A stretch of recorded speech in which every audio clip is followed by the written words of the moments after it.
Ready? Start. The controversy is inter se the family members of late Dr. Mahendra Prasad, who died on 27/12/2021. Stop.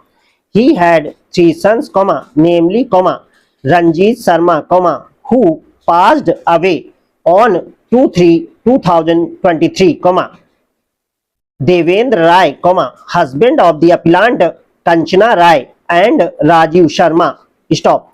It is alleged that late Dr. Mahendra Prasad executed a registered will on 18/7/2011, appointing the appellant, the wife of his predeceased son Devinder Rai, as the executor, while bequeathing his properties in favor of her two sons, completely ignoring his own two sons, namely Ranjit Sharma and Rajeev Sharma. Stop. Para.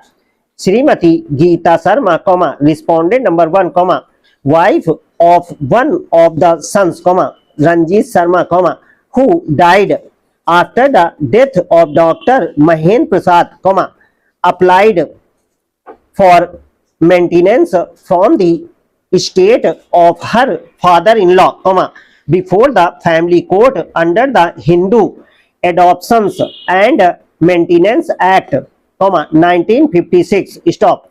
The petition was dismissed by the family court as not maintainable, as respondent number 1 was not a widow on the date of death of Dr. Mahendra Prasad, since her husband, Ranjit Sharma, was alive at the time of his father's demise. Stop. Para. A son or the legal heirs are bound to maintain all the dependent persons out of state inherited, that is, all persons whom the deceased was legally and morally bound to maintain. Stop.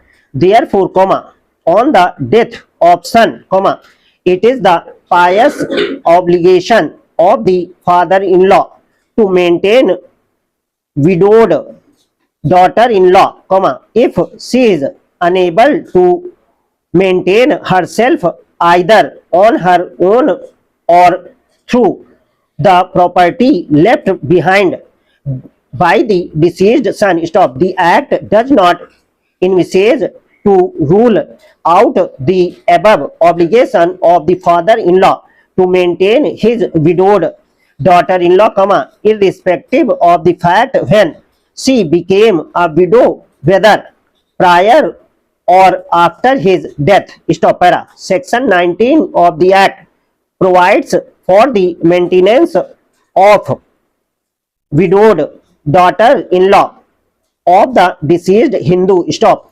It simply contemplates that a Hindu wife is entitled to be maintained after the death of her husband by her father-in-law. Stop.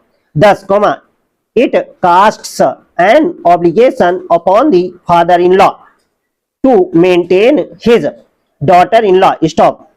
The said obligation subsists only during the lifetime of the father-in-law, as the aforesaid provision now here contemplates that the daughter-in-law would be entitled to maintenance from the estate of the father-in-law. Stop. Para.